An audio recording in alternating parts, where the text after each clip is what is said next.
ఆంధ్రప్రదేశ్లో జిల్లాల పునర్వ్యవస్థీకరణకు రాష్ట్ర కేబినెట్ ఆమోదం తెలియజేసింది. గతంలో జగన్మోహన్ రెడ్డి ముఖ్యమంత్రిగా ఉన్నప్పుడు ఉన్న 13 జిల్లాలను 26 జిల్లాలకు పునర్వ్యవస్థీకరించారు. దాంట్లో అప్పట్లో కొన్ని పొలిటికల్ కారణాల కోసం కొన్ని ప్రజల ఆకాంక్షలు పెడచామని పెట్టి కొంత గందరగోళమైన మార్పులు చేర్పులు జరిగాయని అభ్యంతరాలు రావడంతో ముఖ్యమంత్రి దాని మీద దృష్టి పెట్టారు. ఇప్పుడు 26 నుంచి ఇంకొక 2 జిల్లాలు పెరుగుతూ 28 జిల్లాలు. అన్నమయ్య జిల్లాను కొనసాగిస్తూనే జిల్లా కేంద్రాన్ని రాయచోటు నుంచి మదనపల్లికి మార్చారు. అలాగే ఈ జిల్లాలో ఉన్న రాజంపేట నియోజకవర్గాన్ని కడప జిల్లాలోకి, రైల్వే కోడూరుని తిరుపతిలోకి కలిపారు. ఇంకోటి పోలవరం జిల్లా ఏర్పాటు జరిగింది రంపచోడవరం జిల్లా కేంద్రంగా. సో ఈ ఎక్కడ పెద్దగా అభ్యంతరాలు ఏం లేవు, కానీ ఈ రాయలసీమలోనే కొన్ని జిల్లాలకు సంబంధించి ఈ షఫలింగ్లు మార్పులు చేర్పుల విషయంలో కొన్ని ఆకాంక్షలు కొన్ని అభ్యంతరాలు వచ్చాయి. వాటిని ఆల్మోస్ట్ పరిగణలోకి తీసుకున్నట్టే కనిపిస్తోంది. కానీ మంత్రి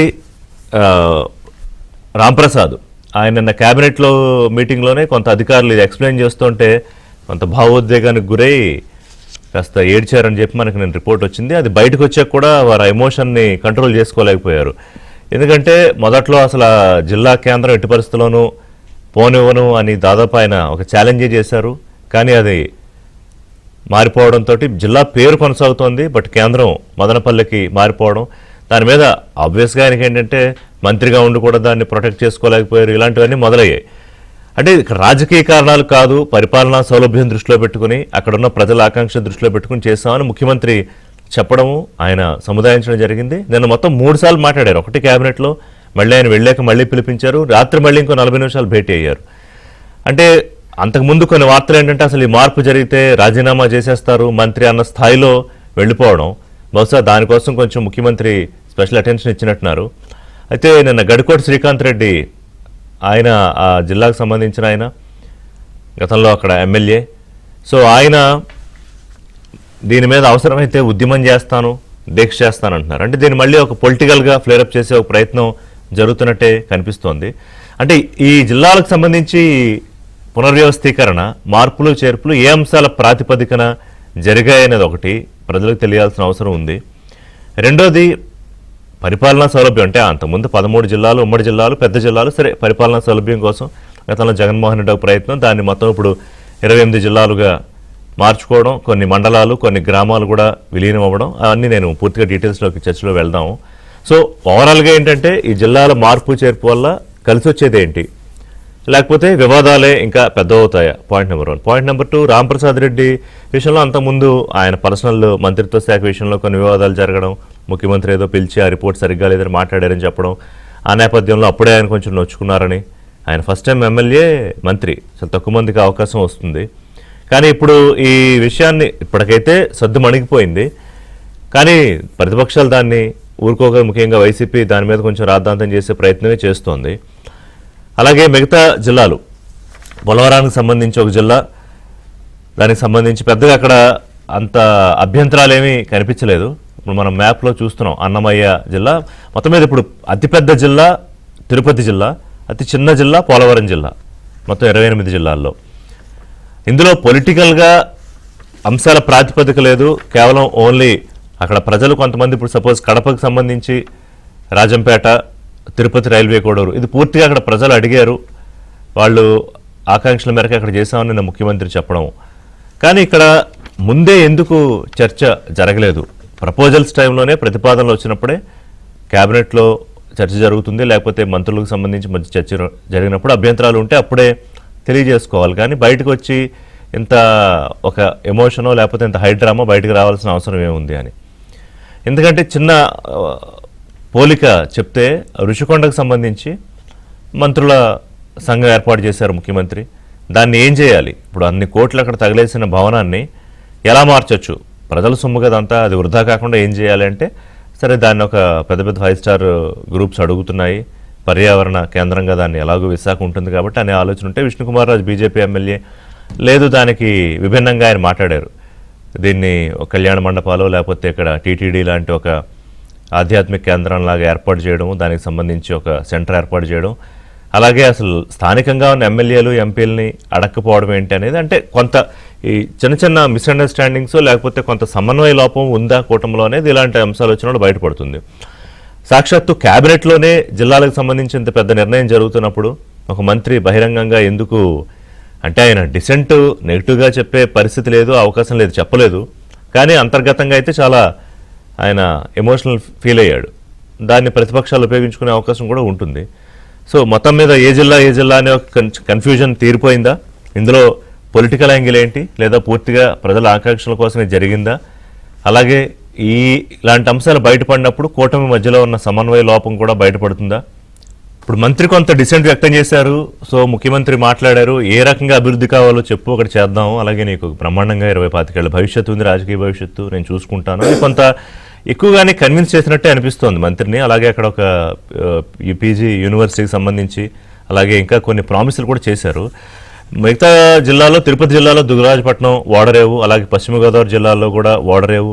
సో నాకు అనిపిస్తోంది జిల్లా ఒక యూనిట్గా తీసుకుని అభివృద్ధి చేద్దామనే ఆలోచనలో ముఖ్యమంత్రి ఉన్నారు. బహుశా అది మంచి ఆలోచనే. కానీ ఈ డిస్టర్బెన్సెస్ చిన్నవి ఎందుకు వచ్చాయి, అవి సార్ట్అవుట్ అయిపోతాయా లేదా అనేది మాట్లాడదాం. స్టూడియోలో పాతూరు నాగభూషణం గారు, బీజేపీ సీనియర్ నాయకులు, పార్టీ అధికార ప్రతినిధి జాయిన్ అవుతున్నారు. కిలార్ నాగార్జున గారు, రాజకీయ విశ్లేషకులు. లైవ్లో ప్రొఫెసర్ సుధాకర్ రెడ్డి గారు, తెలుగుదేశం పార్టీ సీనియర్ నాయకులు జాయిన్ అవుతున్నారు. నమస్కారం సుధాకర్ రెడ్డి గారు. గుడ్ మార్నింగ్ అండి. సుధాకర్ రెడ్డి గారు, ఇప్పుడు జిల్లాల అంశం మొదలైనప్పటి నుంచి అక్కడెక్కడో పెద్ద రాద్ధాంతం జరిగిపోయిందని చెప్పను, కానీ గతంలో వైఎస్ఆర్సీపీ హయాంలో అయితే అదో పెద్ద ఉద్యమం చేయాల్సి వచ్చింది అనుకోండి. అందులో పర్సనల్ ఇంట్రెస్ట్లు, పొలిటికల్ ఇంట్రెస్ట్లు చాలా ఉన్నాయి. కానీ ఈసారి అంత గందరగోళం లేకపోయినా నిన్న క్యాబినెట్లో అంటే అంత అప్పటి వరకు తెలియదా, అధికారులు చెప్పే వరకు ఏ మార్పులు జరిగాయి, ఏ చేర్పులు జరిగాయో, ఎందుకంత మంత్రి ఎమోషనల్ అయిపోయి బయట కూడా మాట్లాడడానికి వెళ్ళాక బాధపడుతూ కారుకి వెళ్ళిపోవాల్సిన పరిస్థితి ఎందుకు వచ్చింది? సార్ అందరికీ నమస్కారం. మీకు, ప్రజలు, శ్రోతలు అందరికీ కొత్త నూతన సంవత్సర శుభాకాంక్షలు. సార్ రాజకీయాలు రకరకాలుగా ఉంటాయి. ఇప్పుడు ఈ కొత్త జిల్లాల ఏర్పాటులో చంద్రబాబు నాయుడు గారు చాలా ఆచితూచి అడుగులు వేశారండి. ఇక్కడ అంటే ఇంతకు ముందు ఉన్న 26ని 28 చేయడానికి చాలా కారణాలు ఉన్నాయి. ఎప్పుడు కూడా ప్రభుత్వం ఏ పని చేసినా ప్రజల సౌకర్యం, భౌగోళిక స్వరూపం, పరిపాలనా సౌలభ్యం, అభివృద్ధిని దృష్టిలో పెట్టుకొని చేయాలని చంద్రబాబు నాయుడు గారు ఏది చేసినా ఒక సిద్ధాంత పరంగా, విధాన పరంగా ఆలోచించి చేస్తారండి. ఎందుకంటే మా జిల్లా వ్యక్తి, మా సీనియర్ గారు బాగా తెలుసు ఆయన. ఇప్పుడు ఈ అంటే మంత్రి గారు కాదు ఎవరైనా కొద్దిగా ఎమోషనల్ గా ఫీల్ అవుతారండి. అంటే మన ఊరిని కేంద్రంగా, జిల్లా కేంద్రంగా కాకుండా మార్చారన్న బాధ అక్కడ రాంప్రసాద్ రెడ్డి గారే కాదు, మీరున్నా నేనున్నా వస్తుంది. మంత్రికి అంత సర్ప్రైజ్ ఎందుకు? ముందు తెలీదా? ఆ అధికారులు చెప్పే వరకు, ఎక్స్ప్లెయిన్ చేసే వరకు కేబినెట్ భేటీలో అంటే కొంత సబ్ కమిటీ వేశారు కదండి, ఆ విశ్లేషణ చేసేటప్పుడు ఆఖరి వరకు తెలియకపోవచ్చు. ఆయన అభిప్రాయాలు ఆయన చెప్పుంటారు, అందరూ చెప్తారు. అంటే మనం నోటిఫికేషన్ వచ్చేటప్పుడే అందరి అభిప్రాయాలు తీసుకుంటుంటారండి. ఇప్పుడు మాకు కూడా పొంగనూరుని అలా వేసేటప్పుడు కొంతమంది వ్యతిరేకించే వాళ్ళు ఉన్నారు. ఇప్పటికి కూడా కొన్ని మండలాల్లో ఇబ్బంది ఉంది, ఒక చోట ఉంటుందండి, లేకుండా లేదు. అయితే సూక్ష్మంగా చూసేటప్పుడు కొన్ని అంశాలు ఇబ్బందికరంగా ఉంటాయి. ఇప్పుడు మా ఏరియాలో కూడా ఇప్పటి నుంచో మా వేదురుకుప్పం మండలం, కార్వేట్ నగరం మండలాన్ని తిరుపతికి వెయ్యాలని ఉద్యమాలు చేస్తున్నారు, అన్ని పార్టీలు అడుగుతున్నారు. అయితే కొన్ని వీలు కాక చేయలే, అవి సూక్ష్మంగా. స్థూలంగా చూస్తే మదనపల్లికి చాలా ప్రాధాన్యత ఉందండి. చంద్రబాబు నాయుడు గారిని అందుకే విజనరీ లీడర్ అనేది అందుకే అండి. ఆయన మదనపల్లికి పూర్వ వైభవం తేవాలనుకోండి. సరే మా చిత్తూరు జిల్లానే, చిత్తూరు, తిరుపతి, మదనపల్లి 3 మా చిన్నప్పుడు పెద్ద పట్టణాలు. అక్కడ కాలేజీలు, చదువులకైతే అక్కడికి వస్తుంటాం. అన్నింటికంటే మదనపల్లికి చాలా విశిష్టత ఉందండి, చాలా మందికి తెలియదు. బీటీ కాలేజ్ అంటారు, బీసెంట్ థియోసఫికల్ కాలేజీలో పెద్ద వాళ్ళు చదివారండి. అక్కడ మనకి రిష్ వ్యాలీ స్కూల్ ఉంది, అక్కడ ఇందిరాగాంధీ పిల్లలు వాళ్ళు వీళ్ళు కూడా చదివారు. మదనపల్లిలో నీలం సంజీవ్ రెడ్డి గారు చదివారు, కోట్ల విజయభాస్కర్ రెడ్డి చదివారు. కమ్యూనిస్టు ఉద్యమాలన్నీ ప్రభావితం చేసిన తరిమిల్ నాగిరెడ్డి గారు వాళ్ళంతా అక్కడ ఉన్నారు. దానికి చాలా పెద్ద చరిత్ర ఉంది. ఇప్పుడు జనగణమన తెలుగు బెంగాలీ నుంచి ఇంగ్లీష్ లోకి తర్జుమా చేశారు, ట్రాన్స్లేట్ చేశారు రవీంద్రనాథ్ ఠాగూర్ గారు ఆ బీసెంట్ థియోసఫికల్ కాలేజీలోనే. సరే ఇప్పుడు కడప నుంచి బెంగళూరుకి ఒక కొత్త రైల్వే రోడ్డు శాంక్షన్ అయితే అది జగన్మోహన్ రెడ్డి గారు ఎందుకు దాని మీద శ్రద్ధ చూపలేదు, కాలేదు. ఆ రోడ్డు కంప్లీట్ అయితే, రైల్వే ట్రాక్ కంప్లీట్ అయితే ఇప్పుడు బెంగళూరు నుంచి తిరుపతికి లేకపోతే ఆంధ్రప్రదేశ్ కి రావాల్సిన ట్రైన్లన్నీ ఈ వైపు రావాల్సినవి కార్పాడికి పోయి, అంటే దాదాపు అంతా తమిళనాడు అంతా చుట్టుకొని చిత్తూరు బార్డర్ నుంచి మన రాష్ట్రంలో ప్రవేశిస్తాయి.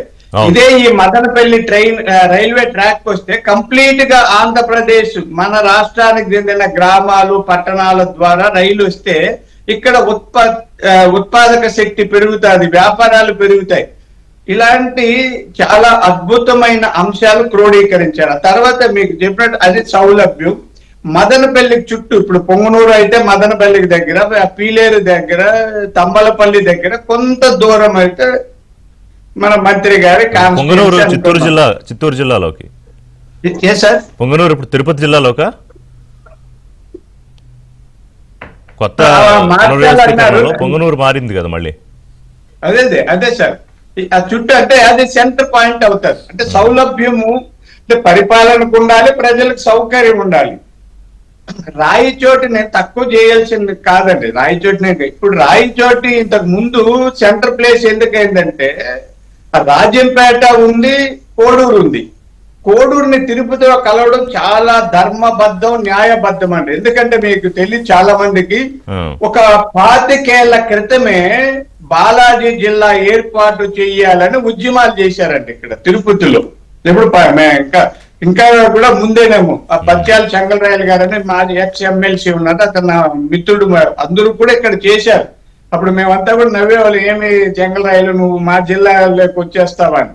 50 కిలోమీటర్లు ఉందండి. కొద్ది ఇట్లా బార్డర్ కోసం ఒక 30 కిలోమీటర్లు ఆ గ్రామాలు ఉంటాయి.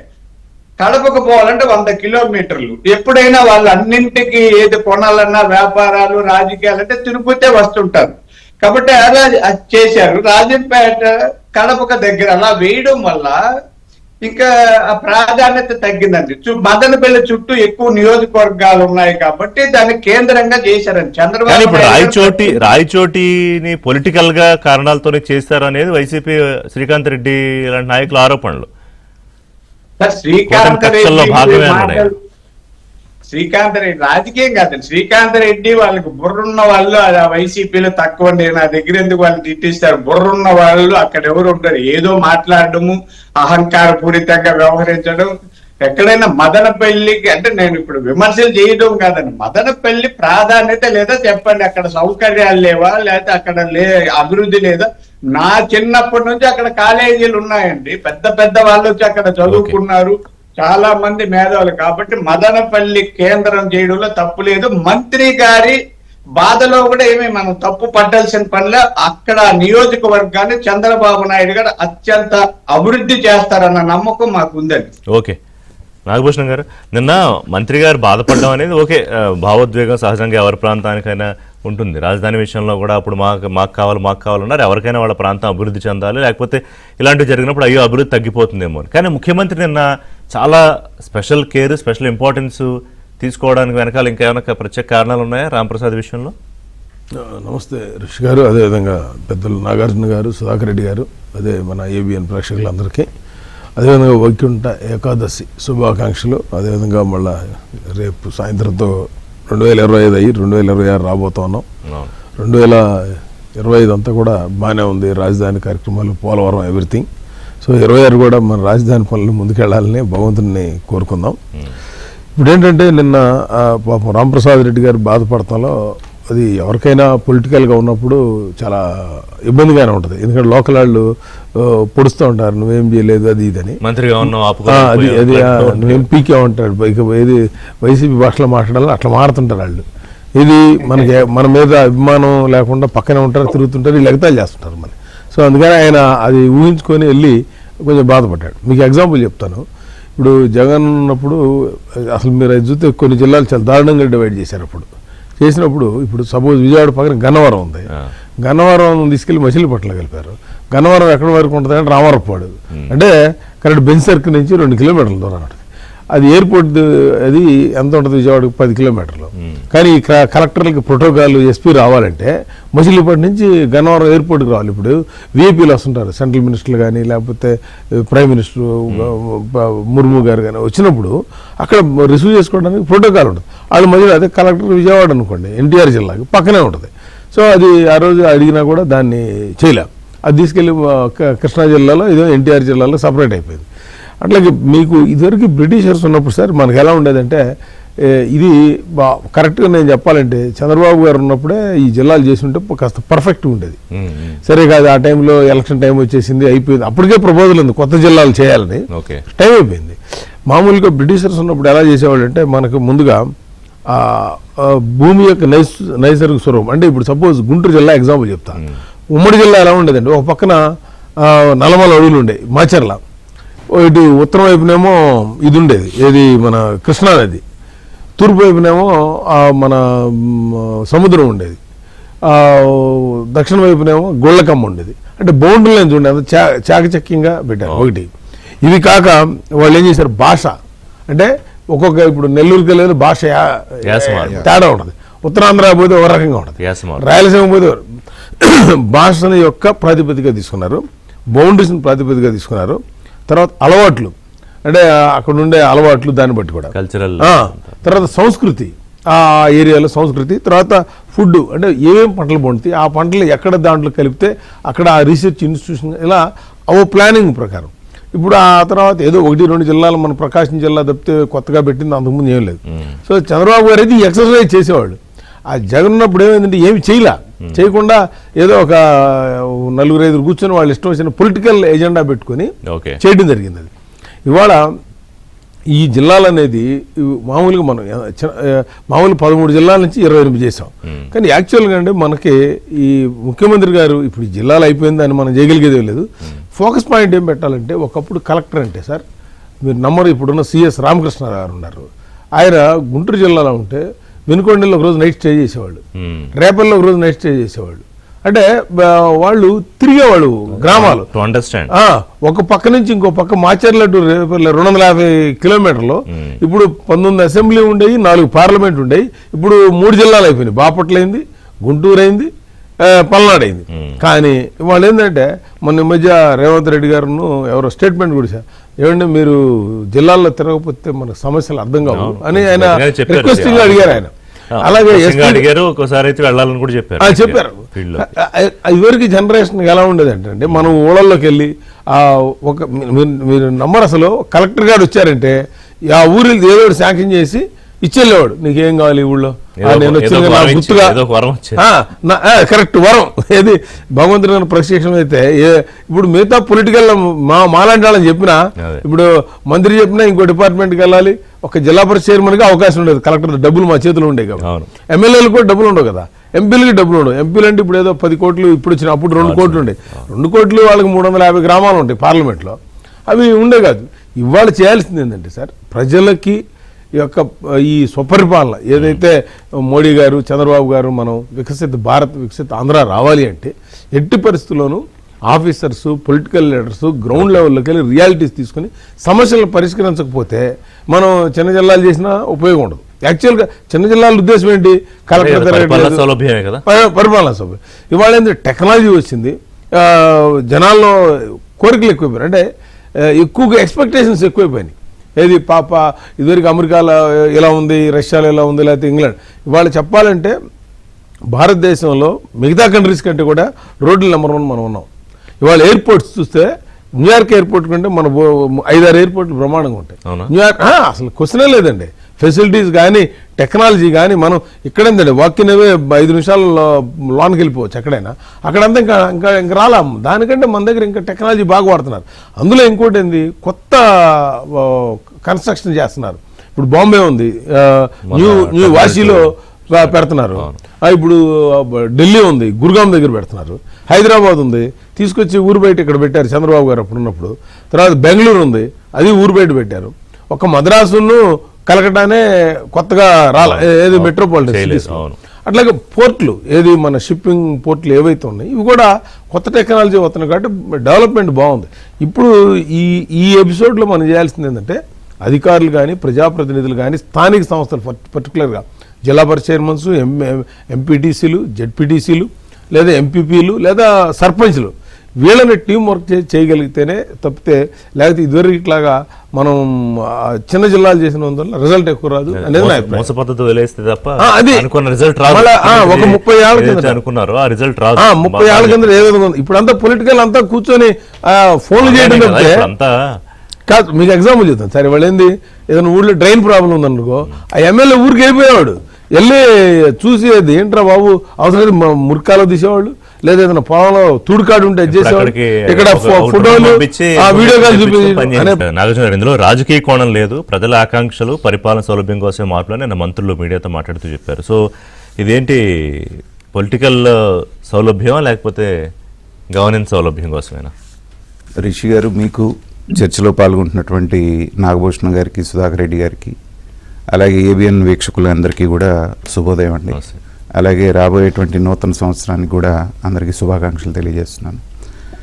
ఇందాక నాగభూషణ్ గారు మాట్లాడుతూ వెనక బ్రిటిషర్స్ టైంలో ఎలా జరిగిందనేటువంటి దాని గురించి కోట్ చేశారు. యాక్చువల్గా ఈ వ్యవస్థ ఏర్పాటు చేసింది కూడా అలాగేనండి. ఈ ప్రజాప్రతినిధులు ఎవరైతే ఉన్నారో వాళ్ళు కేవలం చట్టాలు మాత్రం మీరు చేయండి, దాని ఇంప్లిమెంటేషను ప్రజలకి ఏం కావాలనేదంతా కూడా చూసుకోవడానికి కలెక్టర్లను పెట్టారు. చాలా రోజులు అలాగే నడిచింది. ఇప్పుడు ఇందాక ఆయన అన్నట్టు ఏ ఊరు వెళ్ళినా కానీ కలెక్టర్ గారికి విన్నవించుకునేవాళ్ళు, ఆయన చెప్పేవాడు. కానీ రాను ఏమైపోయిందంటే ఈ కలెక్టర్లు, ఈ పాలనా వ్యవస్థ అంతా డమ్మీలాగా అయిపోయి ఎమ్మెల్యే అంటే ఏంటంటే ఆ నియోజకవర్గానికి ఆయన ఒక మకుటం లేని మహారాజు. వాస్తవం. ఏ చిన్న పని జరగాలన్నా, ఏ ట్రాన్స్ఫర్ జరగాలన్నా, ఇంకోటి జరగాలన్నా చేసే అధికారం ఇవాళ ఏ కలెక్టర్కి లేదు. సో వ్యవస్థ అంతా కూడా రాజకీయ నాయకుల చేతిలోకి వచ్చిన తర్వాత ఏ పని చేయాలన్నా కానీ రాజకీయం చుట్టే తిరుగుతూ ఉంది. సో అలాంటి పరిస్థితి వచ్చినప్పుడు ఏంటంటే ఇలాంటి ఇందాక నిన్న శ్యాంప్రసాద్ రెడ్డి గారు బాధపడటంలో తప్పలేదు, రాంప్రసాద్ గారు. కారణం ఏంటంటే ఆయన యువకుడు, ఇందాక మీరు చెప్పినట్టు ఫస్ట్ టైం ఎమ్మెల్యే అయ్యాడు. చాలా రోజులు ఆ నియోజకవర్గాన్ని పట్టుకొని రాజకీయం చేయాల్సినటువంటి వ్యక్తి ఎలక్ట్ అయిన ఏడాదిన్నరలోనే తనకి ఒక ఆయుధంలాగా దొరికినటువంటి ఆ హెడ్ క్వార్టర్ అనేటువంటిది ఇక్కడ నుంచి వెళ్ళిపోయిన తర్వాత తన రాజకీయ భవిష్యత్తు దృష్ట్యా కూడా కొంత ఆందోళన ఉండటం సో ఉంటుంది. కాబట్టి దాన్ని మనం అర్థం చేసుకోవచ్చు. కాకపోతే ఏంటంటే సరే, ఇప్పుడు ఈ పునర్విభజన, ఇన్ని జిల్లాలు అవసరమా, అన్ని జిల్లాలు అవసరమా అనేటువంటి చర్చ ఉంది. అది వేరే విషయం. ఒకప్పుడు అంటే టెక్నాలజీ లేనప్పుడు, కమ్యూనికేషన్ లేనప్పుడు 13 జిల్లాలు ఉండి అంతా కూడా బ్రహ్మాండంగా తయారైపోయి ఇవాళ ఎక్కడున్నా కానీ ఆయన అన్నట్టుగా డ్రైన్ బాగాలేదంటే అక్కడ నుంచి వీడియో కాల్ చేసి చూపిస్తాడు. అలాంటప్పుడు ఇంకా చిన్న జిల్లాలు చేసుకుంటూ వెళ్ళటం అంటే ఏంటంటే దాంట్లో కొన్ని రాజకీయ అవసరాలు ఉన్నాయి, తర్వాత ప్రజలు పెరుగుతున్నారు కాబట్టి ఆ చర్చ వేరే అవుతుంది. అయితే ఏది చేసినప్పటికీ కూడానండి కొంత శాస్త్రీయ పద్ధతిని అనుసరించడం అనేటువంటిది, కొంత ఎక్సర్సైజ్ చేయటం అనేటువంటిది ఎవరైనా చేసేటువంటిది విఘ్నత కలిగినటువంటి రాజకీయ నాయకులు. కానీ జగన్మోహన్ రెడ్డి గారి జమానాలో మనం చూసింది ఏంటంటే ఆయనకు ఒక ఆలోచన వచ్చింది అంటే దాని మీద ఎలాంటి ఎక్సర్సైజ్ ఉండదు. తన మైండ్లో ఏముంటే అది అంటాం, చేసేయండి అంటాం. ఆయన అనుకున్నాడు పునర్విభజన చేయాలని. ఇంత ఎక్సర్సైజ్ చేసే ఓపిక, తీరిక ఆయనకు లేక ఏం చేశాడంటే ఓవరాల్గా పార్లమెంట్ నియోజకవర్గాలు ఏవైతే ఉన్నాయో వాటి వరకు చేసేయండి, అయిపోతుంది, 25కి 25 అయిపోయినాయి కదా, సరిపోయింది కదా, 26 గాని చేయటం జరిగింది. అప్పుడు ఎలా జరిగింది అనేటువంటిది మనం చూసాం. ఉదాహరణకి అంబేద్కర్ కోనసీమ జిల్లా అని చెప్పేసి ఆయన పెడితే ఒక రకంగా జిల్లా తగలబడిపోయింది. అత్యంత ప్రశాంతంగా, ఎప్పుడు కూడా గోదావరి జిల్లాలో గొడవలు లేవంటే ఆ కులాల మధ్య వచ్చినటువంటి గొడవలు, ప్రాంతాల మధ్య వచ్చినటువంటి గొడవలు, అది మంత్రి ఇండ్లు తగలబెట్టే స్థాయికి వెళ్ళింది, మనం చూసాం ఆ రోజు. సో దాన్ని ఏంటంటే రాజకీయ అవునండి. సో రాజకీయ ప్రేరేపితంగా మీరు కనుక ఇలాంటి విభజనలు చేస్తే వచ్చేటువంటి ఇబ్బందులు ఎలా ఉంటాయి, దాన్నంతటినీ సరిచేయాలని అప్పటి నుంచి రకరకాల డిమాండ్లు ఉన్నాయి. మా దీంట్లో కలపండి, మా తీసేయండి అని చెప్పేసి అని. ఇవాళ మనం పోలవరం కట్టడం కోసంగా చంద్రబాబు నాయుడు గారు 2014లో రాగానే మొట్టమొదట 7 వీటిని గ్రామాలని తీసుకొచ్చి ఇటు కలిపినప్పుడు మండలాలని, ఇప్పుడు కూడా అక్కడ వాళ్ళు అటు కలపండి అంటున్నారు, ఇటు కలపండి అంటున్నారు. సో ప్రజాభిప్రాయం అనేటువంటిది అక్కడ ఉన్నప్పుడు దాన్ని మీరు వ్యతిరేకంగా చేసినప్పుడు ఏంటంటే అది విషపరిణామాలకు దారితీసేటువంటి అవకాశం ఉంటుంది. అందుకని ఒక శాస్త్రీయమైన పద్ధతి ద్వారా అందరి గ్రీవియన్సెస్ తీసుకొని ఇలా మేము చేయబోతున్నాం, మీకున్నటువంటి అభ్యంతరాలు ఏంటి అని తెలియజేయమన్నప్పుడు ఏంటంటే దాని మీద ఎక్సర్సైజ్ చేసిన తర్వాత ఇప్పుడు అందరినీ మెప్పించడం అనేది భగవంతుడి వల్ల కూడా కాదు, సాధ్యం కాదు. కానీ పరిపాలనా సౌలభ్యం అక్కడ ఉన్నటువంటి ప్రాంతాలు, ఇప్పుడు ఉదాహరణకి అన్నమయ్య జిల్లా తీసుకోండి, ఆ ప్రాంతం మీద నాకు బాగా అవగాహన ఉంది. ఇందాక రెడ్డి గారు చెప్పినట్టు కేవలం 50 కిలోమీటర్ల దూరం తిరుపతి నుంచి రైల్వే కోడు, అక్కడి నుంచి 100 కిలోమీటర్లు కడప మెక్కు. అలాగే రాజంపేట, ఇప్పుడు మన రాంప్రసాద్ రెడ్డి గారు లేదని బాధపడుతున్నారు కానీ మళ్ళీ ఆయనే చెప్పాడు, రాజంపేట పిల్లలు వాళ్ళు ప్రజలు ససేమిరా అన్నారు రాయచోటిని హెడ్ క్వార్టర్గా ఒప్పుకోవడానికి, మమ్మల్ని తీసుకెళ్లి కడప జిల్లాలో కలపమన్నారు అన్నారు. మేజర్ 3 నియోజకవర్గాలు 2 అటు వెళ్ళిపోయిన తర్వాత దీన్ని కంటిన్యూ చేయడంలో అర్థం లేదు కదా. పైగా ఇందాక రెడ్డి గారు చెప్పినట్టుగా చాలా చెప్పారు, నాకు మెసేజ్లు మా రమేష్ నాయుడు అని గారు ఉన్నారు అక్కడ బిఏ, అవును అక్కడ రాజంపేటని తిరుపతిలో కలపమంటారు మాకు దగ్గర కదా అని. అదే ఇక యాక్చువల్ వాళ్ళ ఆకాంక్షలు అది. తర్వాత మదనపల్లి అనేటువంటిది ఏంటంటే ఇందాక సుధాకర్ రెడ్డి గారు చెప్పినట్టు చారిత్రాత్మకమైనటువంటి ప్రాధాన్యత ఉన్నటువంటి అక్కడ ఉన్నటువంటి రిషి వ్యాలీ స్కూల్ కానివ్వండి, లేకపోతే శానిటేరియం ముఖ్యంగా మనకి ఎక్కడ ఈ శానిటేరియం లేనప్పుడు టీబీ పేషెంట్లు అనేటువంటి వాళ్ళు టీబీ వస్తే చచ్చిపోవడం తప్పితే మార్గం లేదన్నప్పుడు అక్కడ దానికి కావాల్సినటువంటి మంచి వాతావరణం ఉందని చెప్పేసి ఒక పెద్ద శానిటేరియం ఇప్పుడు కూడా ఉంది. సో అలాంటి ప్రాధాన్యత కలిగినటువంటి దాన్ని హెడ్ క్వార్టర్ చేయటం అనేటువంటిది, అందుకని వాళ్ళ ప్రజల వైపు నుంచి పెద్దగా వ్యతిరేకత రావటం కానీ లేదు అనేటువంటిది లేదు. కానీ అది చాలా వరకు ఫుల్ఫిల్ అయినట్టుగా ఇప్పుడు కొత్తగా ఏర్పాటు చేసిన మార్కాపురం జిల్లా అనేటువంటిది ఎప్పటి నుంచో ఉన్నటువంటి డిమాండ్. సో అదే వాళ్ళకి ఇక్కడ నుంచి వెళ్ళాలి ఒంగోలు దాకా అంటే చాలా దూరాభారం అవుతుంది.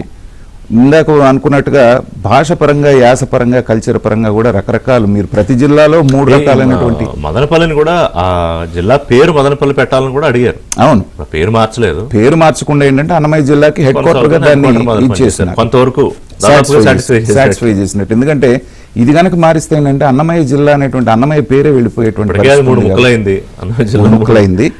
కొన్ని ఏంటంటే నైసర్గికంగా అక్కడ ఉన్న పరిస్థితులను బట్టి తప్పదండి, మీరు చేయకపోతే. ఇప్పుడు రైల్వే కోడూరు అంటే మీకు వాళ్ళ వ్యవహారాలంతా కూడా ఇటుపక్కకే ఉంటుంది, మీకు అసలు కడపకి దీనికి సంబంధం లేనట్టుగా ఉంటుంది. కాబట్టి వీలైన కాడికి మంచి ఎక్సర్సైజ్ చేశారనేటువంటి కొంత వైసీపీ నాయకులకు చెక్ పెట్టే ఇదేం లేదా పొలిటికల్ అంటే కాస్తో కూస్తో లేకుండా ఉంటుంది అనుకోండి. ఇవాళ ఆయన దృష్టి పెట్టిందంతా నేను ఎక్కడ వీళ్ళకి బలం ఉందో వాటి మీద ఆయన దృష్టి పెట్టారు, చేశారు. అది పైకి కనిపిస్తున్న విషయం. ఇవాళ శ్రీకాంత్ రెడ్డి గారు బాధపడినా ఎందుకు బాధపడుతున్నారు? ఆయన ప్రజల్ని సెంటిమెంట్, రాయచోటి ఆయన నియోజకవర్గం కాబట్టి ఇప్పుడు రాంప్రసాద్ రెడ్డి గారు ఎలా అయితే నా పట్టు జారిపోతుందేమో దీని మూలం అనుకుంటున్నారు, అక్కడ ఉద్యమం చేస్తే నాకు పట్టు వస్తుంది అనేటువంటి ఒక రాజకీయ ప్రేరేపితమైనటువంటి ఇలా చాలా మందిని చూసాం. ప్రాణత్యాగాలు కూర్చొని 3వ రోజు పోలీసులు తీసుకెళ్తారు, ఎడిదిరిగి నాకు ఇబ్బంది లేదనేటువంటి చేసామనేటువంటి ఒకటండి. నేను అనేది ఏంటంటే దీని మూలన ప్రజలకి పెద్ద నిమిత్తం ఏమి ఉండదు. వీటి మూలాన ఇటు నుంచి అటు మార్చినా, అటు నుంచి ఇటు మార్చినా కూడా ఇవాళ చాలా వ్యవస్థలు మీరు చూస్తుంటే నాకు బాధ వేసే విషయం ఏంటంటే టోటల్గా పవర్స్ అన్ని కూడా ఒక ఎమ్మెల్యే దగ్గర పెట్టుకోవటం అనేటువంటిది. Complete central. మీరు ఒక లేఅవుట్ వేయాలంటే ఆయన దగ్గరికి వెళ్ళి ఇది చేసుకోవాలి, తర్వాత ఎవరన్నా ట్రాన్స్ఫర్ కావాలంటే వాళ్ళ దగ్గరికి వెళ్ళాలి, ఇంకో చేయాలన్నా ఎమ్మెల్యే. అసలు కలెక్టర్లు అనేటువంటి వాళ్ళు డమ్మీలు అయిపోయారు. అది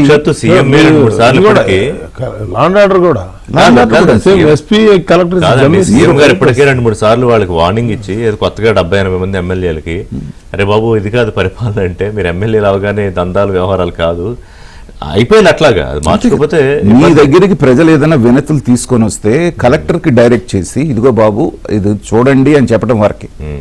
అంతేగాని గతంలో కొంతమంది కలెక్టర్స్ ఉన్నారండి, వాళ్ళు ఇది కాదు అంటే నిక్కచ్చిగా చెప్పేవాళ్ళు, అది ముఖ్యమంత్రి అయినా సరే మొహా అని చెప్పి ఇది కాదు సరే అని పక్కన పెట్టేవాళ్ళు. ఇవాళ ధైర్యం ఎంతమంది కలెక్టర్లకు ఉందండి? Almost impossible. కలెక్టర్లు ఎస్పీలు కూడా స్థానికంగా ఉన్న ఎమ్మెల్యేని ప్రసన్నం చేసుకుందాం, లేకపోతే అక్కడ ఉన్నటువంటి మినిస్టర్ గుడ్ బుక్స్లో ఉంటే మనకి ఏదైనా పనికి వస్తుంది అనేటువంటి ధోరణికి వాళ్ళు వచ్చినప్పుడు ఏంటంటే మీరు పరిపాలనా సౌలభ్యం అని పేరు పెట్టినా కానీ మార్చిన ఫలితాలు పెద్దగా ఉండవంటున్నాను నేను. ఇప్పుడు చేయటం అయితే బాగానే చేశారు, ముందేంటంటే ప్రజలకు ఆందోళన లేకుండా, ప్రజల్లో గందరగోళం లేకుండా చేశారు కాబట్టి దాని వరకు మనం అదొకటి లేదు కాబట్టి అభినందించారు. కొంతమంది అడిగారు, కొంతమంది ప్లకార్డులు పట్టుకుని అందరినీ సాటిస్ఫై చేయడం ఎవరి వల్ల కాదండి అది.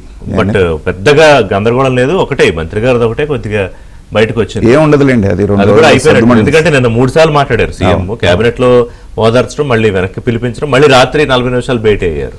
అది మనం అర్థం అందులో ఏదో కొంచెం చేసుకోవచ్చు. పొలిటికల్ ఇంపార్టెన్స్ లేకపోతే ముఖ్యమంత్రి అంత స్పెషల్ ఇంట్రెస్ట్ పెట్టరు కదా. ఖచ్చితంగా ఎందుకంటే ఆయన వచ్చిన పార్టీ అక్కడి నుంచి వచ్చారు. వచ్చారు. అలాగనే అన్న కూటమి మధ్య సమన్వయం సుధాకర్ రెడ్డి గారు ఒకసారి మాట్లాడదాం. అంటే దీనికి అసందర్భం ఏం కాదు. ఇప్పుడు మన రుచికొండ విషయంలో అందరినీ కలుపుకుని దాన్ని ఏం చేయాలి అనే ఒక ఆలోచన విష్ణుకుమార్ రాజు గారు చెప్పారు. బహుశా అంటే జిల్లాల విషయంలో దానికి పెద్ద ఇబ్బంది ఏం కలగలేదు, కానీ ఎందుకంటే బీజేపీ నాయకులు, జనసేన నాయకులు పెద్ద దీని మీద ఏం డిసెంట్ ఏం చెప్పలేదు. కానీ ఎక్కడో కొద్దిగా లోపం కనిపిస్తుంది. రెడ్డి గారు, ఇప్పుడు ఆంధ్రప్రదేశ్లో కూటమి ప్రభుత్వం ఉంది, ఏ కారణంతో కూటమి ఏర్పడింది, అధికారంలోకి వచ్చింది, అదే ఒక ఐకమత్యం కూడా కొనసాగిస్తూనే వెళ్తున్నారు ముందుకు చంద్రబాబు నాయుడు గారు కానీ, పవన్ కళ్యాణ్ గారు కానీ, అక్కడ కేంద్రంలో మోదీ గారు ఆశిస్తుంటూ. అయితే లోకల్లో చిన్న చిన్న అంశాల విషయంలో కొంత సమన్వయ లోపం ఏమన్నా ఉందా అంటే, ఫర్ ఎగ్జాంపుల్ రుషికొండ విషయంలో ఏం చేయాలి, అది ఇప్పటికే మంత్రుల కమిటీ వేసిన తర్వాత మళ్ళీ ముఖ్యమంత్రి అడిగేదాకా దానికి చెప్పబోతే దాని మీద ఆయన కొంచెం అసహనం వ్యక్తం చేశారు మంత్రుల పనితీరు గురించి. But keeping aside it, Vishnukumar Raju వ్యక్తం చేసిన అభిప్రాయాలు, స్థానికంగా లీడర్షిప్ వాళ్ళ ఆలోచనల అభిప్రాయాలు పరిగణలోకి తీసుకోలేదని, వృధా అయిపోయింది అనేది మనందరికీ ఎలాగో తెలుసు. ఆ డబ్బు దాన్ని ఎలా రికవరీ చేయాలి, ప్రజలకు ఎలాగ అనుకూలంగా మార్చాలి అనే అంశం మీద. సార్ ఋషి గారు ఇందాక అంటే ఇక్కడికి వద్దాం, నాగభూషణం గారు చాలా బాగా విశ్లేషించారు.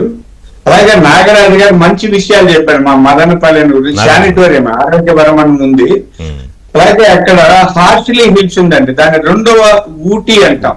మదనపల్లి చాలా అద్భుతంగా అభివృద్ధి చెందుతుంది. దానికి పూర్వ వైభవం తెచ్చిన ఖ్యాతి చంద్రబాబు గారికి దక్కుతుందండి. కాబట్టి అది అక్కడ ఉంది. ఇక్కడికి వద్దాం. సరే, మా అమ్మ చెప్పే చిన్నప్పుడు సామెతలు, పాత తంగేడు పువ్వు కూడా పండక్కు పనికొస్తుంది, కుక్క తలకాయ కూడా మందుకు పనికొస్తుంది. అంటే ఇది ఎందుకు ఈ సామెత చెప్తున్నానంటే, దేన్ని కూడా మనం పనికిరాదు అనుకోకూడదని. జగన్మోహన్ రెడ్డి గారు ఆయన ఇష్టం వచ్చినట్టు చేశారు. రుషికొండను గుండు కొట్టారు, ఆయన నాశనం చేసి ఏదో చేశారు. ఆ కొండల గిన్నెలు పిండి చేసి ఆయన స్వార్థం కోసం చెడిపేశాడని. అయితే దాన్ని వదిలేద్దామా? కోట్లు ఖర్చు పెట్టి ప్రభుత్వం నిధులు పెట్టి చేసిన భవనాలు అవన్నింటినీ ఇప్పుడు మళ్ళీ వదిలేసి కొండ చేయలేం కదా, అవన్నీ కొట్టేసి మళ్ళీ కొండను చేయలేం. ఉన్నదాన్ని వాడుకోవడంలో చాలా అభిప్రాయాలు ఉంటాయి. ఇక్కడ కూటమి మధ్య వైరుధ్యాలు లేదా విభేదాలు లేవు, అభిప్రాయాలు ఉంటాయండి. ఎవరమైనా చాలా అభిప్రాయాలు చెప్తాం. అది జనసేన వాళ్ళ అభిప్రాయమా, బీజేపీ అభిప్రాయమా, లేకపోతే టీడీపీ అభిప్రాయం కాకుండా అభిప్రాయాలు వస్తుంటాయి. ఇప్పుడు నన్ను అడిగితే కూడా నేను చాలా మాట్లాడతానండి. ఇది ప్రజాస్వామ్యంలో ఈ భావాలని, అభిప్రాయాలని అడగకుండా ఏకపక్షంగా చేయడం తప్పు. కాబట్టి వాళ్ళు ఎవరో వాళ్ళ అభిప్రాయాలు చెప్పినంత మాత్రాన కూటమికి వచ్చిన డోకా వేయలేదు. అడగాలి కదా, అక్కడ అడగలేదని కదా ఆయన ఓపెన్ గా మీడియా ముందు మాట్లాడింది. ఇప్పుడు ఇక్కడ ఏం చేయాలి, స్థానికంగా ఉన్న అధికారులకి, నాయకులకి తెలుస్తుంది, మీరు కన్సిడర్ చేయాలి కదా, కాన్ఫిడెన్స్ లోకి తీసుకోవాలని కదా. అదే ఆయన అభిప్రాయం చెప్పారు కాబట్టి దాన్ని మళ్ళీ చేస్తాడు. అంటే మనం అన్ని ఇప్పుడు మనం ఇక్కడ డిబేట్ లో మాట్లాడుతున్నప్పుడు 5 నిమిషాల్లో నేను అన్ని చెప్పేయలేను కదా. ఇంకెవరు అడుగుతారు, ఏమన్నా మా ఊరు విషయం అది చెప్పను మర్చిపోయాను అంటారు. తెలుసు నాకు, కానీ మాట్లాడాల్సిన 5 నిమిషాలే, నేను మొత్తం రాష్ట్రం అంతా చెప్పలేను. అలా ఈ కమిటీలు, సబ్ కమిటీలు ఏం వేసినా వాళ్ళ ఆ ఎక్సర్సైజులు చేస్తూ ఉంటారు. అందరినీ అడగలేకపోవచ్చు. అలాంటప్పుడు గుర్తు చేసే బాధ్యత నాయకులకు ఉందండి, ఎవరికైనా. ఇప్పుడు ఇందాక నాగార్జున గారు చెప్తూ ఎమ్మెల్యేల గురించి చెప్పారు. సరే, ఇది అందరికి, నేను టీడీపీలో ఉన్నా కూడా అందరికీ చెప్తున్నా, ఎమ్మెల్యేలు ఏకపక్షంగా నియంతృత్వ ధోరణిలో మేమే రాజులు అనుకుని కానీ పని చేస్తే తిరుగుబాటు వస్తుందండి. ఏ ఎమ్మెల్యే అయినా. నేను ఎప్పుడు నా జీవితంలో, నేను చిన్నప్పుడు దాదాపు ఇంటర్మీడియట్ నుంచి రాజకీయాల్లో ఉన్నానండి. ఎమ్మెల్యేలు, ఎమ్మెల్సీ కాకపోయినా రాష్ట్ర స్థాయి పదవుల్లోనే ఉన్నా. నేను ఎప్పుడు ఎమ్మెల్యేని, మంత్రిని ఎప్పుడు అడగలేదండి. మా ఊరికి రోడ్డు వేసుకున్న ఇప్పుడు కూడా మా పెనుమూరులో చాలా పనులు నేనే చేస్తుంటాను, నేనే కలెక్టర్కి ఇస్తుంటాను. ఇప్పుడు కాదండి, ఇప్పుడైతే నేను అధికార ప్రతినిధిని, ఆ రోజుల్లో కూడా. అయితే ఇక్కడ మనం నాకు ఒక బాధ అనిపిస్తుంది, సోషల్ మీడియా ఎంత అద్భుతంగా విస్తరించిన తర్వాత ప్రతి వాళ్ళు ఇంటిలో కూర్చొని ఏమైనా చెప్పగలిగే ఈ రోజుల్లో తప్పుల్ని, అక్రమాలను ఎత్తి చూపగలిగితే కలెక్టర్ ఏం చేస్తారండి? కలెక్టర్ ఇష్టం వచ్చినట్టు చేయగలరా? కలెక్టర్ ఏమన్నా రాజు కాదండి. కలెక్టర్ రాజు కాదు, ఎమ్మెల్యే రాజు కాదు, మంత్రి రాజు, ఎవరు రాజులు కాదు. ప్రజాస్వామ్యంలో ప్రజలు రాజులు. కరెక్ట్, అవును. కానీ ఆ విషయం ఎంతమంది గుర్తుంటుందని కదా. ఇప్పుడు ఎమ్మెల్యే అవ్వగానే నాగార్జున గారు చెప్పినట్టు ఆ నియోజకవర్గం కింగ్డమ్, దానికి ఆయన కింగ్. ఎమ్మెల్యేలు అయితే ముఖ్యమంత్రి, ఆ ముఖ్యమంత్రిని కూడా లైట్ తీసుకునే ఎమ్మెల్యేలు ఉన్నారు. మన పేర్లు చెప్పుకోవడం బాగోదు కానీ ఇక్కడ ఏమైందంటే ఇక్కడ నేను కొద్ది అధికార ప్రతినిధిగా ఏంటంటే మళ్ళీ లిమిటేషన్స్ ఐ అండర్స్టాండ్. అందుకని చెప్తా కానీ ఏమైంది, అధికారులు చట్టానికి వ్యతిరేకంగా పనిచేస్తే శంకరగిరి మాన్యాలు పడతారండి. ఏమి అది ఎమ్మెల్యే చెప్పేస్తే తప్పులు చేయగలమా? చేయమనండి. ఎవరినన్నా జైలుకి వెళ్తారండి. రిటైర్మెంట్ బెనిఫిట్స్ రావు. ఒకవేళ జరిగిపోవచ్చు. ఇప్పుడు జగన్మోహన్ రెడ్డి గారి కాలంలో అక్రమాలు చేసిన చాలా మంది ఇప్పుడు అనుభవిస్తున్నారా లేదా?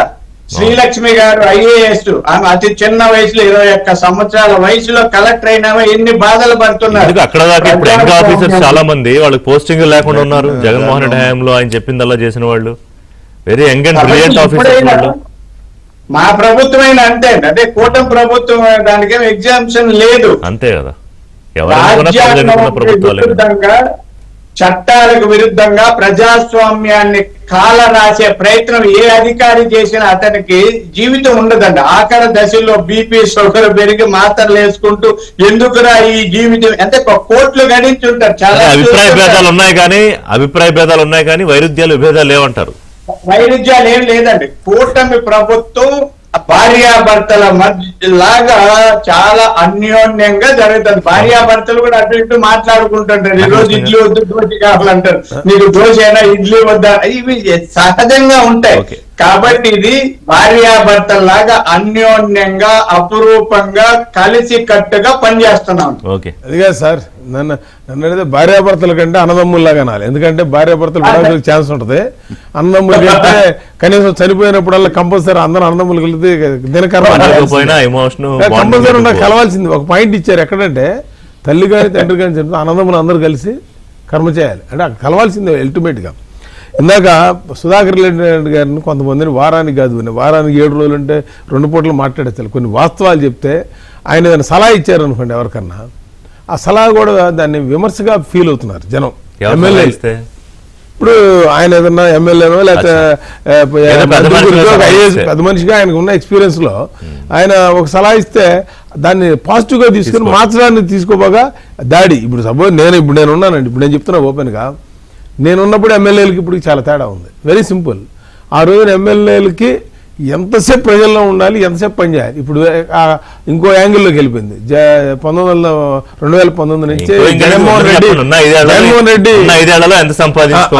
మేము మాట్లాడలేదు. 2019 నుంచి కాన్సెప్ట్ మారింది. ఇప్పుడు మీరు వెరీ సింపుల్గా చెప్తా, అక్కడ మట్టి కానీ ల్యాండ్ కన్వర్షన్ కానీ ఇసుక కానీ లేకపోతే ఏదైనా సరే గవర్నమెంట్ సంబంధించి ఎమ్మెల్యే తెలియని ఎంఆర్ఓ ఎండిఓ అక్కడ ఉన్న డిఎస్పీ వీళ్ళెవరు చేయరు.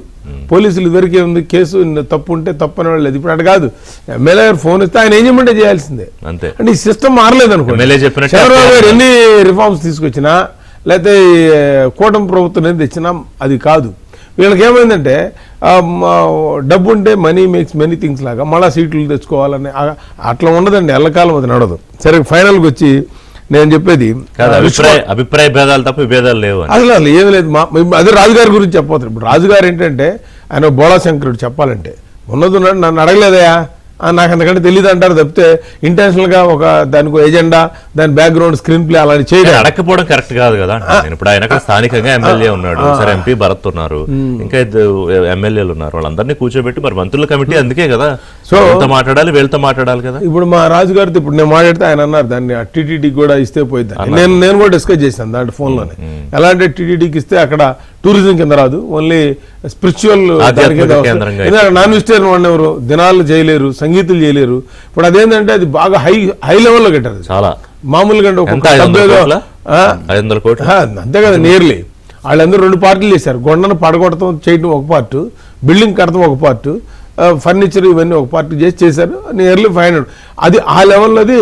అక్కడ మనం ఇంకొక కన్వెన్షన్ కట్టాలి ఇప్పుడు చేయాలంటే తిరుపతికి అప్పచెప్పాలండి. దానికంటే ఏదన్నా ఇప్పటికే మనం 2 సంవత్సరాలు అయిపోతుంది మన గవర్నమెంట్ వచ్చి, ఇంకా 4 నెలలకి మీరు నెలకు ఇప్పటికే 25 డిలే లక్షలు చేసాం. కడుతున్నారు. నెలకు 25 లక్షలు 30 లక్షలు డబ్బులు కడుతున్నాం. అందుకని మనం దాన్ని తొందరగా ఇవ్వగలిగితే బెటర్. అండ్ నా రిక్వెస్ట్ ఏం లేదు సార్, మనం ఇవాళ ఉన్న టైం ఇంకా 3 సంవత్సరాలే చిల్లర ఉంది మనకి, 3 సంవత్సరాల 2 నెలలు ఎంత ఉంది. మనం ఎంత ఫాస్ట్ గా డెసిషన్స్ తీసుకోకపోతే చివరి 6 నెలలు మనకి తీసేయండి. ఇంకా 6 నెలలు, సంవత్సరం తీసేయండి. సంవత్సరం ఇప్పటికే చాలా మంది రకరకాలుగా మాట్లాడుకుంటారు. కూటమికి వచ్చిన ఇబ్బందులు కేంద్రంలో మోడీ గారు వికసిత్ భారత్ వికసిత్ ఆంధ్ర అనే వీళ్ళిద్దరు ఒక ఎజెండాలతో 100% నేను రాసిస్తానండి భారతదేశంలో. ఎందుకంటే నేను గత 2 నెలల నుంచి రాజధానిలో తిరుగుతున్నా. ఎప్పుడు నేను రాజధాని గురించి ఓపెన్ గా చెప్పలా, ఇవాళ చెప్తున్నా. ప్రపంచంలో అంటే తిరగడం మామూలుగా తిరగడం కాదు, మామూలుగా నేను ఆ జిల్లా అదే ఊరు కదా, కానీ అసలు ఏం జరుగుతుంది మైక్రో లెవెల్లో అది ఏం జరగబోతుంది. నేను ప్రతి ఒక్కళ్ళకి మన ఏబిఎన్ ద్వారా చెప్పేది ఏంటంటే, మీరు ఒక 5 ఏళ్ల తర్వాత అక్కడ ఇల్లు కట్టుకోలేదు అనేది బాధపడతారు. ఢిల్లీలో పొల్యూషన్, బెంగళూరు ట్రాఫిక్, ఎక్కడికైనా సరే మీకు ఒక ఇష్యూస్ ఉంటాయి. ఇది కొత్తగా వేసే road, minimum road start with 60-70 అడుగులతో ఇంటర్నల్ రోడ్స్తో మొదలుపెట్టి 250 అడుగులు సీడ్ యాక్సెస్ రోడ్లు కానీ, N4 కానీ, E3 అని, ఒక అమెరికాలో 200 సంవత్సరాల న్యూయార్క్ సిటీ ఎలా కట్టారు ఇప్పుడు అలా కడుతున్నారు. ఎందుకు చంద్రబాబు గారికి తొందరగా అవట్లేదంటే జనాలకి అర్థం కావాలి, దాన్ని ఎక్స్ప్లెయిన్ చేయాలని అవసరం ఉంది. ఇవాళ రోడ్డు మధ్యలో ఇంతంతలో కేబుల్స్ అండి, నో హై టెన్షన్ ఎక్కడా లేదు. అది వేయాలంటే మామూలుగా కిలోమీటర్కి 5 కోట్లు, ఇది 50 కోట్లు కేబుల్ వేయాలంటే అండర్ గ్రౌండ్ రోడ్డు సెంటర్లో వేస్తున్నారు. అది దాని మీద రోడ్డు వేస్తారు. తర్వాత ఒక సైడ్ డ్రైన్ ఉంటుంది, డ్రైన్ కింద వెళ్తుంటుంది, దాని మీద మళ్ళీ స్లాబ్ వేసి గ్యాస్, ఇంటర్నెట్, మళ్ళా పవర్ లైన్లు ఏది ఇళ్ళకెళ్ళేవి. ఇవి కాక మీకు ఎక్కడైనా సరే మాట్లాడాలి. రుషికొండకి దీనికి ఎందుకు కంపేర్ చేస్తున్నానంటే, ఆయన నేను 500 కోట్లు పెట్టి కట్టాను, నాది కనపడుతుంది, ఇక్కడ అమరావతికి చెట్లు పెరగడానికి ఎంత ఖర్చు పెట్టి, వీళ్ళకి మాట్లాడడానికి బుర్ర ఉండాలి. వ్యవసాయం చేసే వాళ్ళకి తెలుస్తుందండి, వ్యవసాయం చేయాలంటే దుక్కుతుండాలి, దానికి ఎరువు వేయాలి, ముందు ప్రిపరేషన్ ఉంటుంది, ఆ ప్రిపరేషన్ జరుగుతుంది అక్కడ. చెట్లు అంటే అసలు అదే కదా. నాగార్జున గారు, నాకు అర్థం కాని విషయం ఏంటంటే, రిషి గారు ఆ రిషికొండ ప్యాలెస్ని ఏం చేయాలంటానికి ఇంత మదన పడాల్సిన పని ఉందంటున్నారు. అది ఒక 7 స్టార్ హోటల్కి తప్పితే దేనికి పనికిరాదు అనేటువంటిది కాస్త అవగాహన ప్రతి ఒక్కరికి తెలుసు. టీటీడీ వాళ్ళకి కాదు, లేకపోతే జగన్ గారి అజ్ఞానంతో మాట్లాడినట్టుగా ఎప్పుడో పుతిన్ వస్తేనంటే దాంట్లో ఉంటాడండి. ఏమన్నా అర్థం, పుతిన్ లేకపోతే అమెరికా అధ్యక్షుడు ఆంధ్రప్రదేశ్కి ఎప్పుడు రావాలి, ఏదో ఒక రోజు ఉండటం కోసంగా తీసుకొచ్చి 500 కోట్లు పెట్టి కట్టానంటే అంతకంటే మూర్ఖత్వం ఏమన్నా ఉంటుందా? వేరే ఆలోచన లేకుండా స్టార్ హోటల్స్ పెట్టేటువంటి వాళ్ళు లీడింగ్ ఆపరేటర్స్ ఎవరైతే ఉన్నారో వాళ్ళైతే తిరిగి ప్రభుత్వానికి డబ్బు చేయించగలుగుతారో, ఇవాళ ఎదురు పెట్టుబడి నెలకి 20-25 లక్షలు పెట్టే కంటే వచ్చినంత వరకు వస్తుంది. తర్వాత ఇవాళ మీకు వైజాగ్ అనేటువంటిది, ఇవాళ మనం చూస్తున్నటువంటి వైజాగ్కి 10 సంవత్సరాల తర్వాత మనం చూసే వైజాగ్కి ఎంతో డిఫరెన్స్ ఉంటుందండి. ఒక అంతర్జాతీయ నగరంగా అది అభివృద్ధి చెందుతున్నప్పుడు ఇలాంటి హోటల్స్ కూడా అక్కడ అవసరం ఉన్నప్పుడు ఏంటంటే, మీరు ఒక పాయింట్ వదిలేస్తున్నారు, ఎందుకు అభిప్రాయాలు తీసుకోలేదు అని ఆయన మరి ఓపెన్ గానే మాట్లాడారు. అంటే ఒకటి ఆయన ఆవేదనలో అర్థం ఉంది. ఎందుకంటే ఇందాక మీరు దాన్ని ఇంకో రకంగా ఎట్లా అన్నారంటే, ఏమన్నా విభేదాలు ఉన్నాయా, లేకపోతే విష్ణుకుమార్ రాజు గారి నేచర్ తెలిసిన వాళ్ళు ఎవరికి అసలు అభిప్రాయం పెట్టుకోవాల్సిన పనిలా. ఒకసారి పొగట్టం మొదలు పెడితే తెలుగుదేశం వాళ్ళు కూడా తెలుగుదేశం ప్రభుత్వాన్ని అంతగా పొగట్టరు. సో ఆయన బోళాశంకరుడు అన్నది కరెక్ట్. అది ఎందుకంటే ఆ టైంలో తను స్థానికంగా ఉన్నప్పుడు తను కన్సల్ట్ చేయడం అనేటువంటిది కూడా అది చేయాల్సిందే, మినిమం కర్టసీ. కాబట్టి నేననేది ఏంటంటే, నాకు మొదటి నుంచి ఒక క్లారిటీ ఉంది, అది 7 స్టార్ హోటల్కి తప్పితే దేనికి పనికిరాదు. అది కూడా దానికి మళ్ళీ ఇంటర్నల్ చేంజెస్ చాలా చేసుకోవాలి. ఇప్పుడు యాజ్ ఇట్ ఈస్ గా ఎలా ఉంటే దానికి కనీసం ఇంకొక 50 కోట్లు వాళ్ళు పెడితే గానీ ఒక షేప్కి వచ్చి దాన్ని ఆపరేషనల్ కాదు. కాబట్టి అలా చేస్తే ఏంటంటే, ఆల్రెడీ 1.5 year మీరు 20 లక్షలు 25 లక్షల చొప్పున ప్రభుత్వ ధనం ఎంత వ్యయమై ఉంటుంది. కాబట్టి ఆ రకంగా చేస్తే ఆ రకంగానే కాస్ట్ ఉంటుంది కాబట్టి మేబీ రికవర్ ఖచ్చితంగా అయిపోతుంది, దాంట్లో ఇబ్బంది లేదు. పాయింట్ అండి, ఇందా మీరు పొలిటికల్ గా చేశారంటున్నారు కదా, 2004 తర్వాత 2009కి డీలిమిటేషన్ జరిగినాయి. అప్పుడు వైఎస్ రాజశేఖర రెడ్డి గారు పూర్తిగా పొలిటికల్ పిక్చరే. అంతకుముందు చంద్రబాబు గారు 2004 ముందు చేసే అవకాశం ఉన్నా కూడా ఆయన చేయకుండా సిస్టమేటిక్ చేద్దామని ఆపి, ఇప్పుడు ఏమైందంటే 2009కి వచ్చేసరికి ఏ చేస్తే వాళ్ళకి కాంగ్రెస్ పార్టీకి ఉపయోగం ఉండదు చంద్రబాబు మొత్తం కూడా చేశారు. లెక్కలే. అదే ఇప్పుడు నేను అదే చెప్తున్నా. ఇప్పుడు చంద్రబాబు నాయుడు గారు వీటన్నిటి మళ్ళీ రీషెడ్యూల్ చేసేయచ్చు, ఏది ఆయనకు అనుకూలంగా. అనవసరం. కానీ అలా చేయలేదు. చేస్తే ఏమవుతుందంటే డబ్బులు దండగా మళ్ళీ సిస్టమ్ మార్చాలి. పైగా ఆయన అన్ని priority మొత్తం. కాదు. అది అంటే పొలిటికల్ అన్నారు. ఇది రాజశేఖర రెడ్డి గారు